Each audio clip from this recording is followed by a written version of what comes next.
boy Joe Cool with my partner Mr. King. Yeah, it is. Kind of like how that sounded. Alright, we back with another episode of Knicks Morning Koffee. How you feeling? Good. You know, it's a shame that we only come on once a week because some of this stuff is already out there, even though we always bring our own little twist to it. But, you know, it's some stuff out there got to be talked about. Yeah, a lot. So we're going to get straight into it. OG, based on a long-term deal, $200 million, which roughly comes out to $40 million a year for 5 years. $40 million for 5? Yeah. So the numbers could be different here and there, depending on where we at today. So we filming this on Sunday, so y'all see this tomorrow. How you feel about that? I mean, first, see, I look at it two different ways. Like, for one, we know we need OG back, right? And the salary that he's gonna sign, which he is entitled to that money for what he did for us, but that's a small sample size when you look at the big scheme of things, what the Knicks are trying to do. So I just think that OG, you gotta get paid, because when you sign that contract, you're gonna make more than Brunson. And then of course we know once Brunson re-ups, he'll be more. But I'm starting to think too, when I hear all the chatter about what OG might do, you know your value. So you can't say you got that value from the Knicks. So you also can't turn around and expect to break the bank in terms of leaving us with nothing, even though I'm for you getting your money. We know the value you bring to the team because we barely lost when we had you. You know, but you leave a little bit of wiggle room. Like, get all you can get, but at the same time, you know, you want to come back to a team that's profitable. I mean, yeah, he's worth it. Like, I don't know what the other contracts are around the league, but I guess he fits in that $200 million, $40 million a year. It sounds about right. Yeah, that's the going rate. So you can't do too much about that. But like I look at when you go somewhere else, other teams will be interested in OG. And teams like Philly, places like that, he will fit. He will fit because you learn what you could do for the Knicks. Right? So now you learn you got a role in this league. And then I saw an article yesterday, and I believe it was Jake Fisher from the Bleacher Report, saying that he was a little bit, he didn't like the offer the Knicks made. Okay, that's how the game starts. And then they said he didn't like playing, fourth fiddle to the Nova 3. So if that's true, I don't believe that part because that was a team. You could tell the way we played that people accepted their role. Right. Now, of course, he wanted a bigger role also in Toronto. But I think OG is smart enough to know his value now. We've seen what your value is. It's almost like you got to tell yourself, I'm not Batman or Robin, like I'm Alfred. You know what I mean? Like there's a need for me, but I don't have to be the star or the second go-to guy. But the team needs, like Batman and Robin needed Alfred. Yeah, so that's how he got to look at it. And he will be the current day Alfred, like the Alfred that's actually going out there and can fight and do other things. So well, they showed Alfred fighting a couple of times now. Yeah, I don't even think I don't think that should be the case. Even though we talk about the Nova 3, we don't talk about them like our big 3. You know what I mean? They just got an ESP or ESPN, whatever you want to call it. But I could see where, I don't believe this to be true, but I could see where some jealousy could tap in. I could have seen that from Mitchell Robinson, Randall, people like that. Well, Mitchell probably not have a close relationship with Hartenstein, you might could see some jealousy there also, but we'll stay with OG. But now listen to this. I seen something the other day that just triggered this part in my mind, right? With Toronto's president, Masai Ujiri. Now, you know his whole team loved him, right? So everybody he got rid of last year is due for a contract. Maybe except, what was the guard name? Fleet. Fred Van Fleet. Maybe except for him, I think everybody else is due for a contract extension. So I look at too when somebody made a mention of it. Could he be plotting to bring all them guys back now? Because now they got a decent lottery pick, which is when the team fell apart. They said he was going to unload. So you think about everybody they got rid of: Trent Jr., Kyle Lowry, Anunoby, and Pascal. Everybody's due. So could he possibly now? We got our lottery pick. Could he try to? No, I'm just saying, like, don't make no predictions. Every time you do something like that, I know, but their guys love him, and they have their little, homeland connections to some of them, and that was just like food for thought, And you tell me what y'all think or not, but could he have been plotting that all along? Now you got your guys to go out, grow, got under salary cap, and now you can make some major moves. Just food for thought. But again, with OG, you proved that little bit of sample size that the Knicks can win with you. Can't speak for nobody else, but for the way you play for us, we can win with you. See now, $200 million. It pains me to say this, because we're probably gonna pay him. Mitchell Robinson getting shot. I ain't talking about they just browsing the aisle. I'm talking about the word is out. He's on. Well, out there. And that word is coming from a lot of sources. Now, I also wanted to say this part too, y'all, before I don't always name drop, even though you're supposed to whenever you take certain things from certain people, because if I'm already thinking about something and then I see it, so we know the names. We know Woj, right? We know Bobby Marks. We know Katz. We know who? Ian Begley. Jake Fisher, which I rarely listen to Bleacher Report. So you gather things from there, and then you make your own assumption, because they're guessing just like we are. Nobody really knows. But even with inside information, things don't always come out the way people say it's going to come out. Right. That's why the people that guess sometimes, you guesstimate correctly and realistically, you can come up with a nice thing. But the consensus is that a lot of people feel that Mitch will be out the door. I don't necessarily feel that. It could happen. And we're going to talk about, when we get to the next segment probably, where we know it can happen at. But right now, I'm under the belief that people are coming back. Right. If this was any other time, I think everybody comes back and no questions asked. Before that, how I had the segment was, who would you pick, Hartenstein or Robinson? And now, I just want to run down their numbers.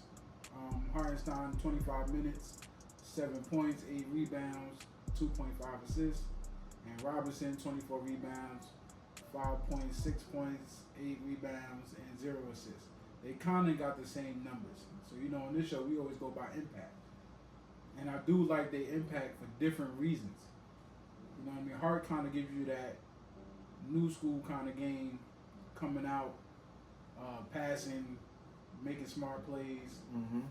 We would like him to score more or in different situations, but Robinson also gives you that defensive presence that we missing in the paint. That big man that's going to dunk it on you or try every time, rough you up. He's not letting anybody just come in there. So this will really hurt my heart if we trade Robinson. I'm not going to lie to y'all. And my take on the comparison is, other than the assists, because Hartenstein actually, he can give you more assists. Before Robinson got hurt, to his credit, and I like them both. Before he got hurt, Robinson was playing like a man's man. Like when he first got hurt, a lot of us felt like, damn, we doomed, because he was rebounding offensively and defensively on a nice clip, leading the league in offensive rebounds. Right. The intimidation factor on the defensive, like he was coming into his own. Like he was saying that sometimes it takes centers a few more years when they're not as skilled to find their niche, and then he found it before he got hurt. Now we know that he's injury prone. So the comparison, you're not paying Hartenstein all that money to play 24 minutes. So we know that's not going to work. You're paying somebody that kind of money, then you want more production out of them. But it just seems to me that we can't undervalue what Robinson did because he wasn't there when we made the run. Like Julius was there in the beginning of the run, but we still know what Julius could have brought to the table. He could have dominated a whole quarter at certain spots of the game. So I think in the sense that we overlooking Robinson's value because he wasn't there when we was going crazy, even though he was holding it down at the beginning of the season. So now it's not apples and oranges anymore because he's gonna get paid. And OKC already made a trade with the Bulls. So I don't know if where that put them in the cap, but there are some teams now, they're going to throw money at Hartenstein, and now it's just going to come down to what Hartenstein wants to do. But to show that the Knicks are, well, we already know that they were shopping him. That wasn't a secret. And at first it turned out to be a feeler to see what teams might want. And then I just blossomed into more. But then when I found out that they was going to definitely sign Bogdanovich, now we know you want to do that to pair with Robinson if you could. That'll bring you back almost $40 million. What do you do with that $40 million? Yeah, nah, I'm just not feeling it. I'm not feeling this. Hart, as much as I love him, Hartenstein, as much as I love him, I feel like we can find another type of him. Robinson, I don't think you find another him that fast if you do. Well, yeah. Because let's just say Robinson gets traded and we don't trade him for another dominant big. Now you got to go out and find that. And now we could say Jericho Sims because he can jump out the gym, but the way we play the game, it's not like that. Like the way Tibbs has his system, it's clear that the big man role is only to pull everybody out or whatever how his scheme goes. But I mean, we looking for more lobs. We're looking for more passes to the big man to dominate, but we just don't play that way. Well, the Knicks have talked about they've talked about a replacement for whichever one, because you hear to talk about the Orlando. Well, he was coming off the bench for Orlando. That center, foreign center, he was rugged. He definitely wasn't bad to have. Like a rebounder, tough defender, could block some shots. So a guy like that won't hurt you. I look at Andre Drummond, right? His name surfaced. Now with Andre, you definitely don't lose in defensive rebounding and occupying space. And he really just don't play a lot no more. I think the NBA just like almost passed him by. But when he plays, he's effective for what he has to do.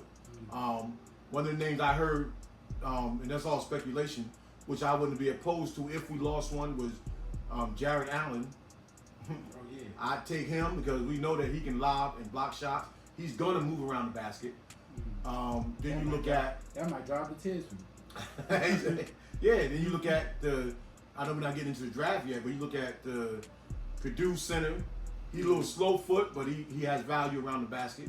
The kid out of Virginia, he's a little small, but he could play. He could probably play right away.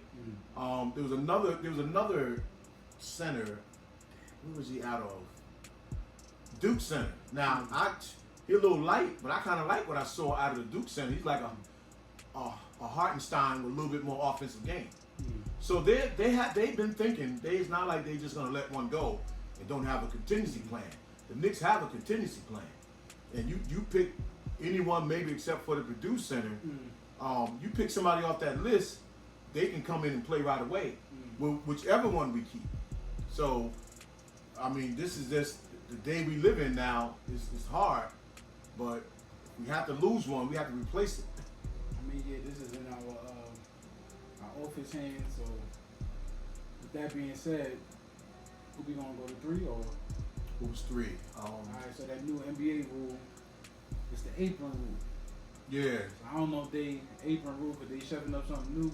I don't know. I didn't even know this was a thing until recently. Yeah. Well, go ahead, finish. No. I said I think this happened a couple months ago or. Yeah, we're gonna last year. Like they said it and it's gonna be in effect this year. Yeah, we'll talk about that one a little bit because what I encourage people to do with especially the second apron. The first apron really already was in effect. Already. The first apron. For those of us that. And well, let me just look at this right quick because I encourage everybody to go back and we'll put some of it up on the screen. But to go back and check out Bobby Marks, he has the it's almost like school when you look at his. Some of them were just like glancing over it, but to try to explain all of it was too much.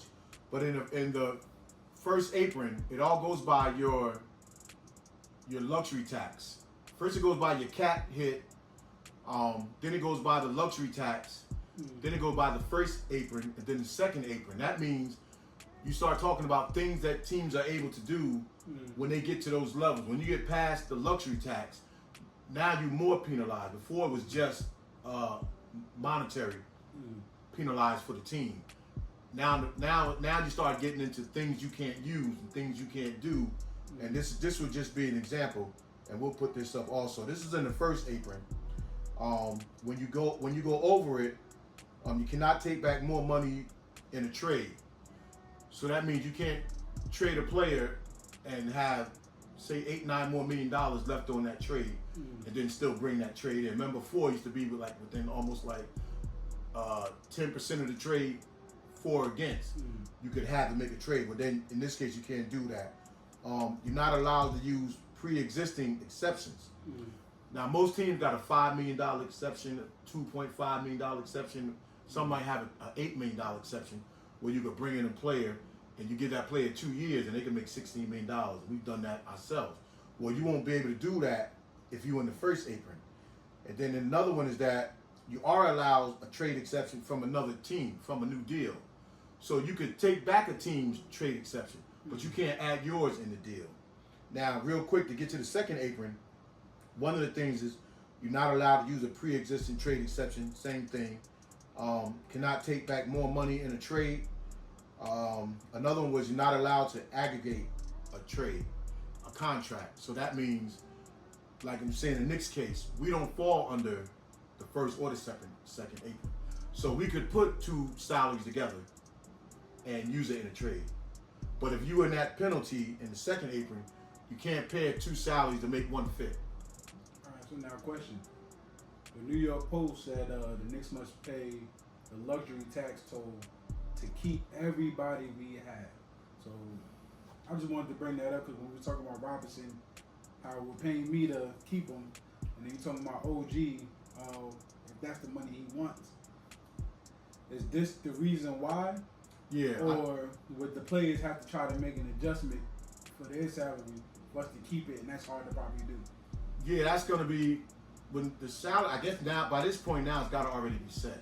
So yeah, I was reading one article where it was our hope most people in the Knicks could run it back, maybe tweak a little something, but run this team back. Now we see, especially with the second apron, but right now we're not in either one. But if we bring back everybody, that's going to put us over the luxury tax.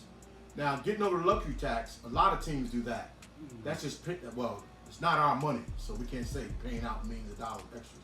But now when you start getting into the first apron and you start losing things you can do for a GM to maneuver, and then when you get into the second apron, now, and there's about 10 teams in that second apron. So it's going to be harder for them to maneuver and make deals.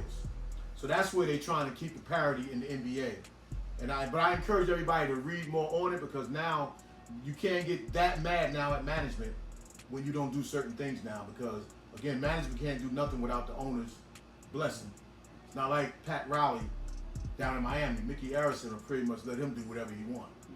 But nobody else is going to have that carte blanche with an owner's checkbook.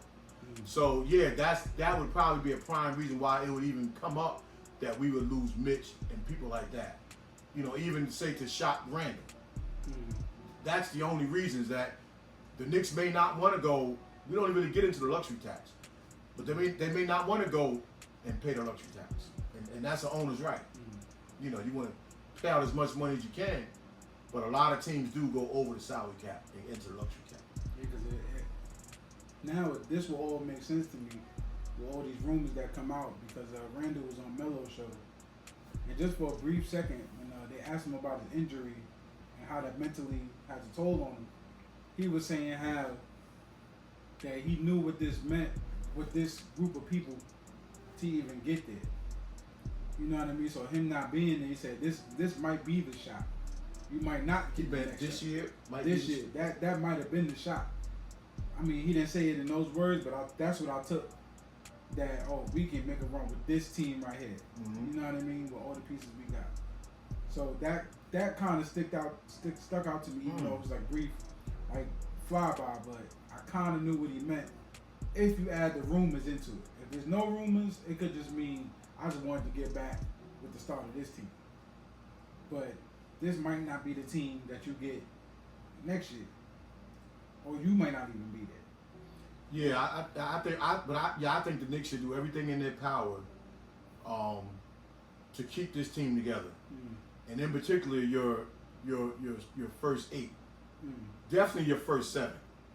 You got to try to keep this team together. Now, there's going to be some casualties. You might lose one. It's hard to keep everybody. I mean, even during the heyday of Boston and Lakers, or even Chicago, you lost something.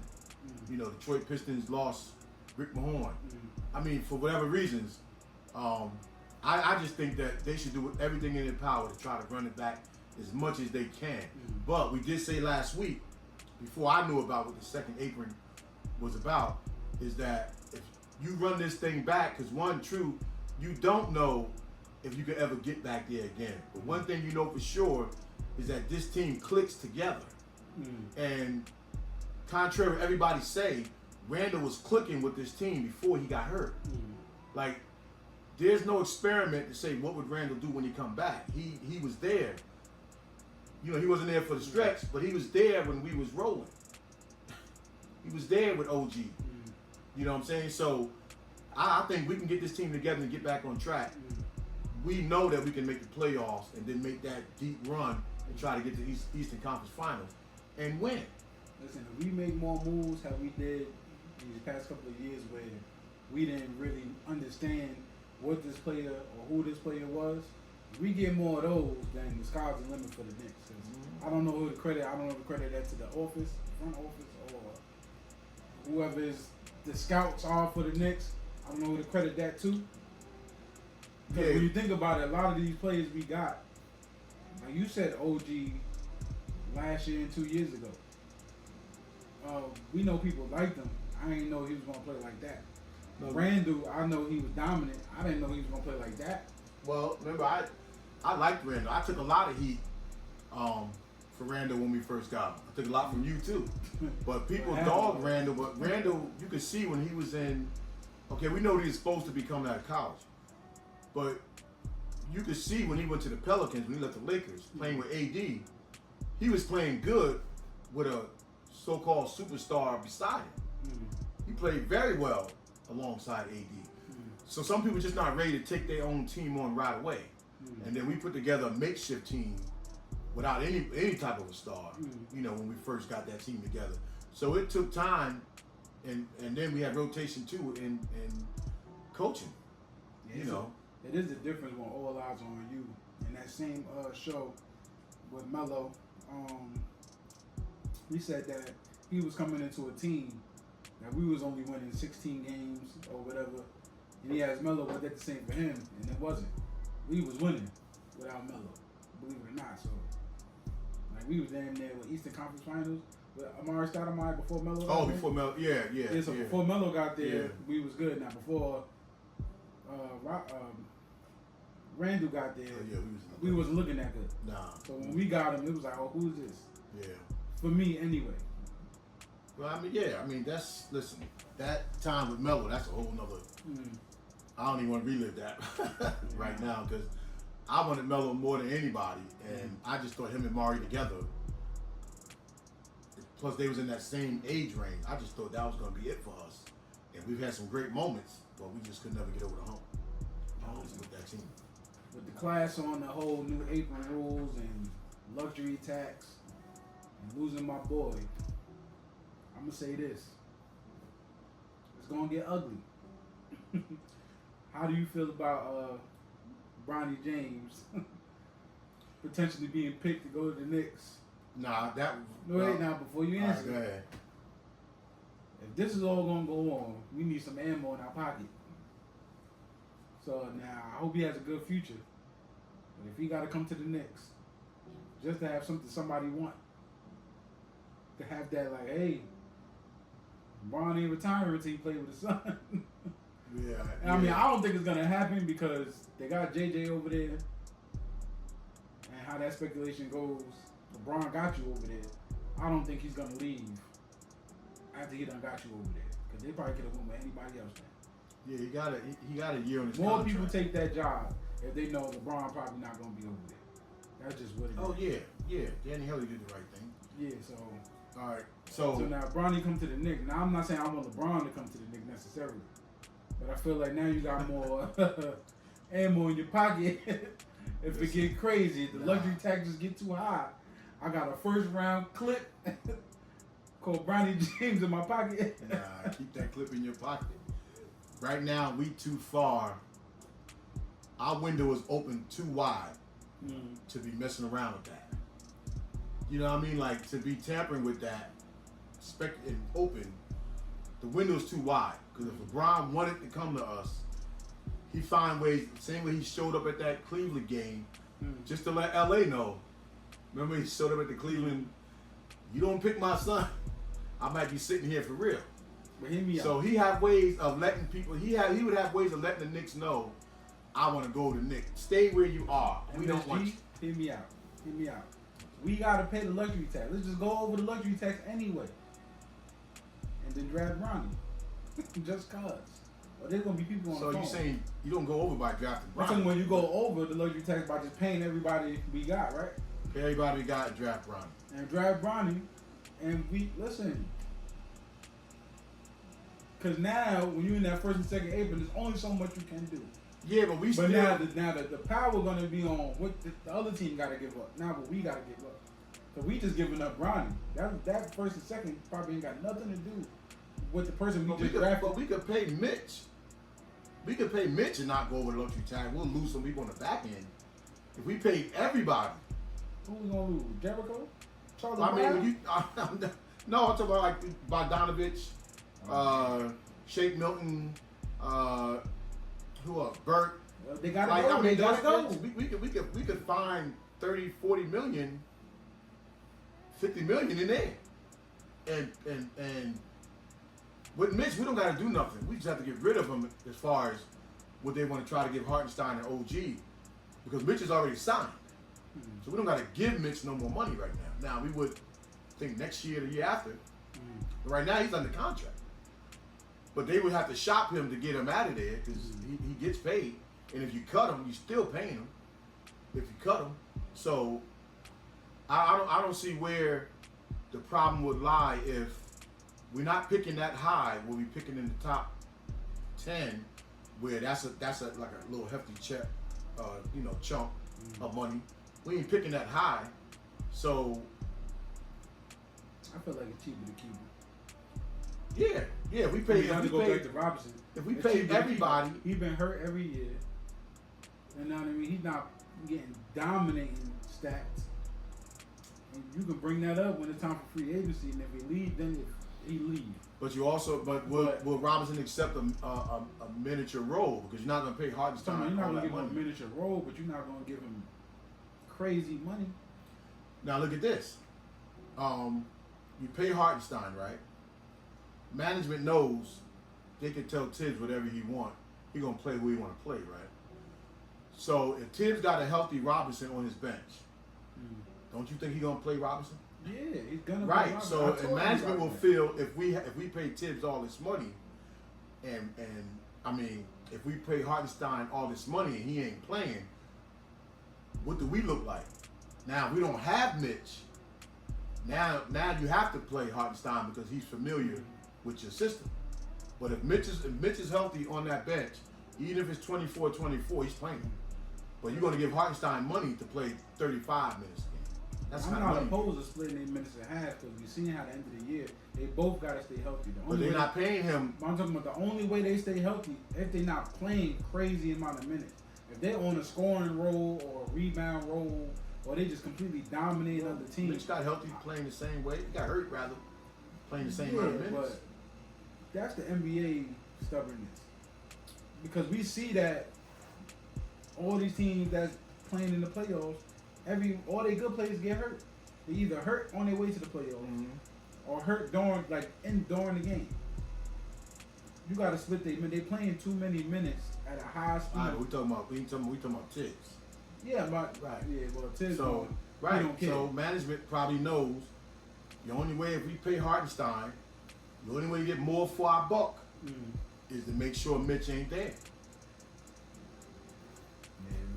I don't agree with that, but Tibbs is definitely playing. And they both do probably want to be starters.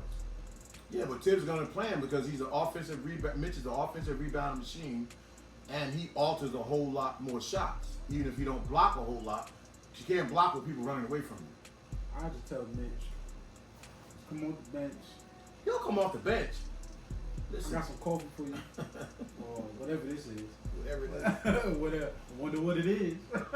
So you mentioned. Okay, let's say this too then. So you mentioned Bronny, right? Mhm. So what would that say for? Cause let's look at these. Let's look at some names.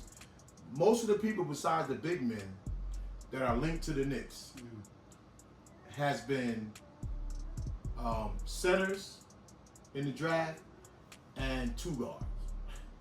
You haven't heard about anybody else, mostly being linked to the Knicks. So you're going to give me some stuff. I haven't did my research on draft night. Draft night, right? I haven't did my research. On Yeah. So the Knicks are right now.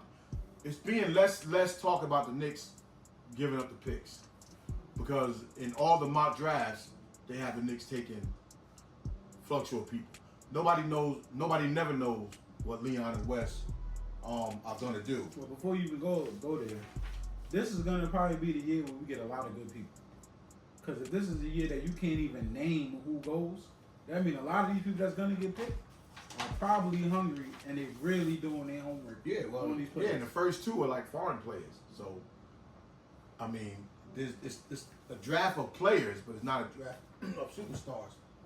So, we already know that there was talk about USC guard Isaiah Collier, and he's on USC with Bronny. He's better than Bronny. So, why would we even waste that pick on Bronny when his sidekick was way better than him? You know, there was another talk about this other big guard from Baylor, Jacoby Walters. Now I looked him up, so I said, you know what? Highlights don't tell you nothing. Let me find a game and watch a game of him. And I said, damn, this is a 6'8" guard, small forward, can shoot the lights out, can shoot in traffic. So when you watch the games and you like, damn, he almost looked like Obi's brother. Almost looked like the topping that we got.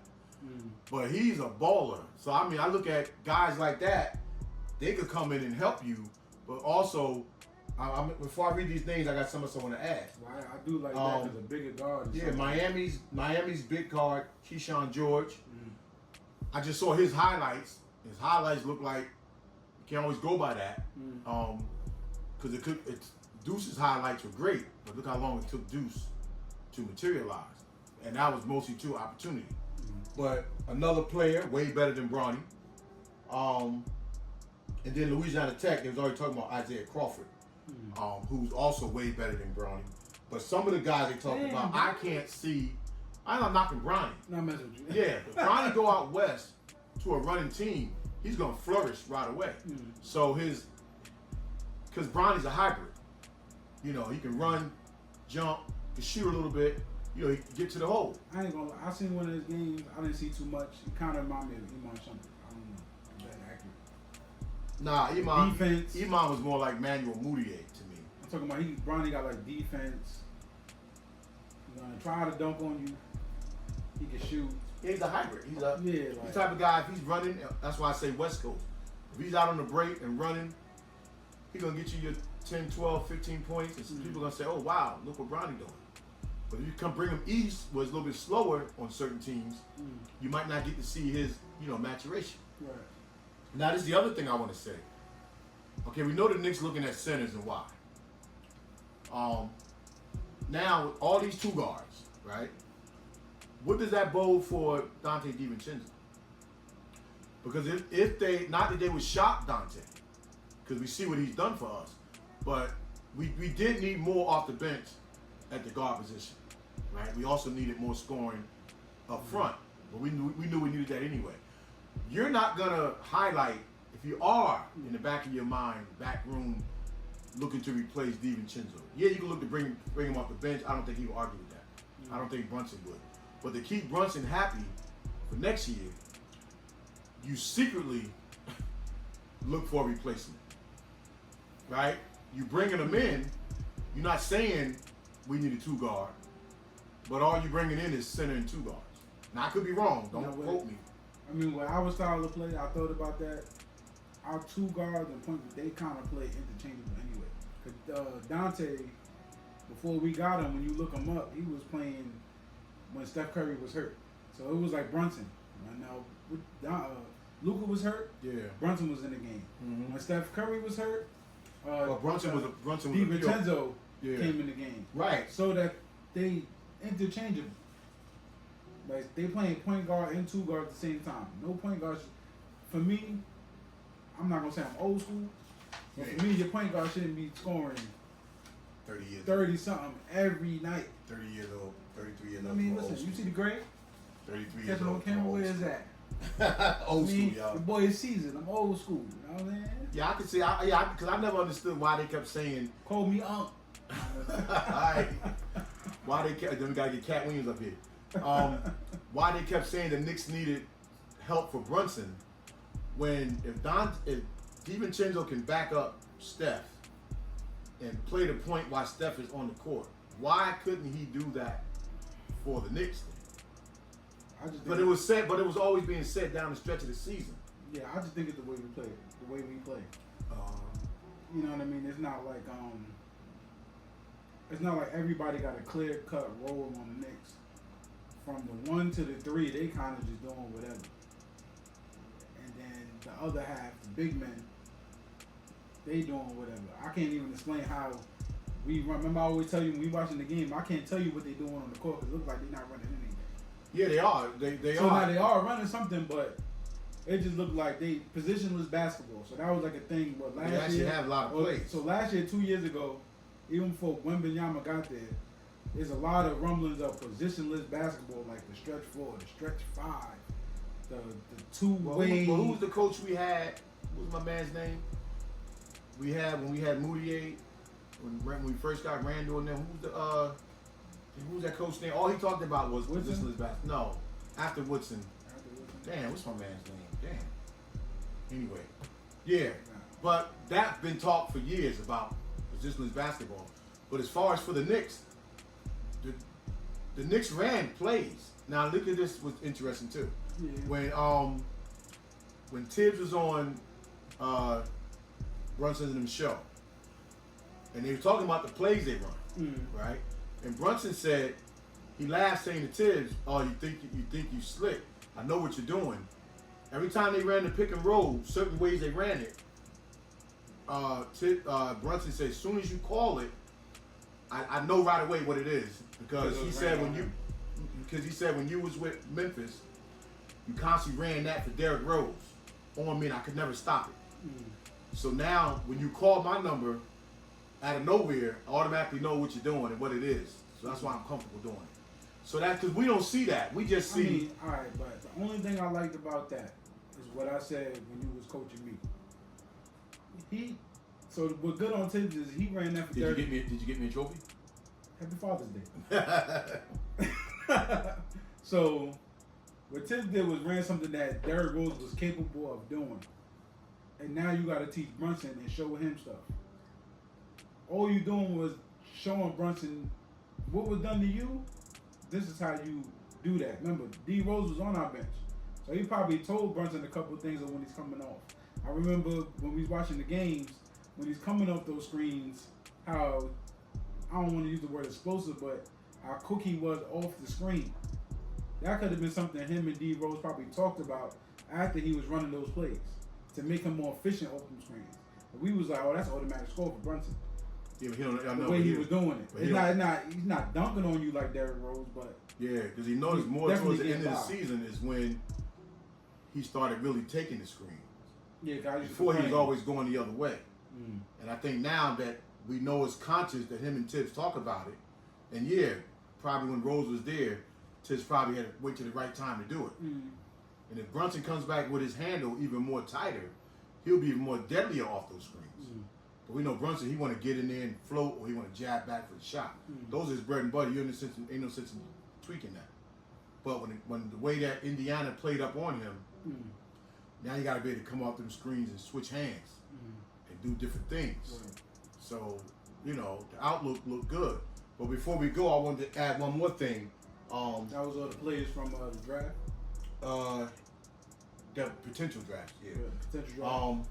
But I also wanted to bring up, now I saw this on the Bleacher Report a while ago, and then I forgot, because so when I see the Bleacher Report, I don't like to, and it's a good show, I guess. It's just that they was out for a long time. I don't know. No, anyway, I'm gonna tell you something about old school. When he said Bleacher Report, he talking about the show, and I said, I'm talking about the app. I'm talking about all y'all in the comments. Oh, nah. I ain't talking about y'all. I ain't thinking about y'all. I see the post and I see the people in the comments. I'm like, and we also didn't say like, comment, and subscribe. And especially, I guess a lot of our old people came back, but we need the rest of y'all to like and subscribe to the show. I mean, tell a friend, tell a friend. Now, the Knicks in 2020-21, the Knicks draft and stash, I don't chop his name all up, Rokas Jokovitis. Now, if you remember that guy, and he came in with some skills, but he was small. He's like 6'2" for the Knicks. They didn't really, like most people do, they get him and they stash him. Well, now he's grown to be 6'4", and they say he plays tough under pressure. So I guess they've been tracking him all this time, and they're thinking of bringing him in to back up Brunson. That he's capable of doing everything they need the backup point guard to do. Now the problem with that is if the team that I think is France, I'm not sure.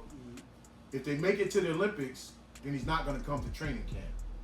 If they don't make it into the Olympic pool, then he's going to come to training camp this summer, possibly even summer league, if his team don't qualify.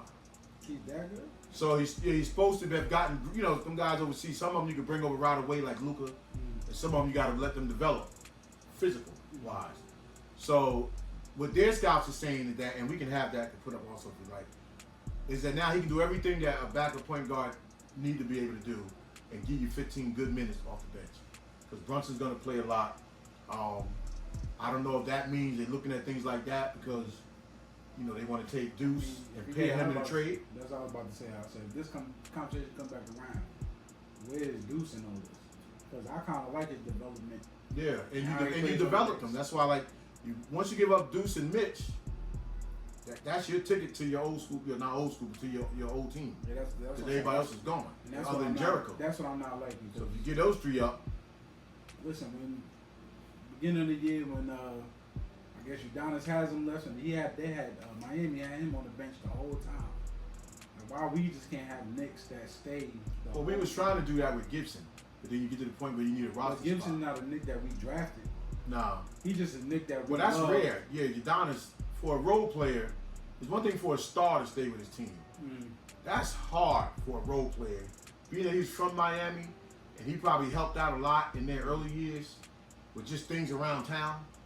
He probably helped out a lot in that area, and they just kept him around.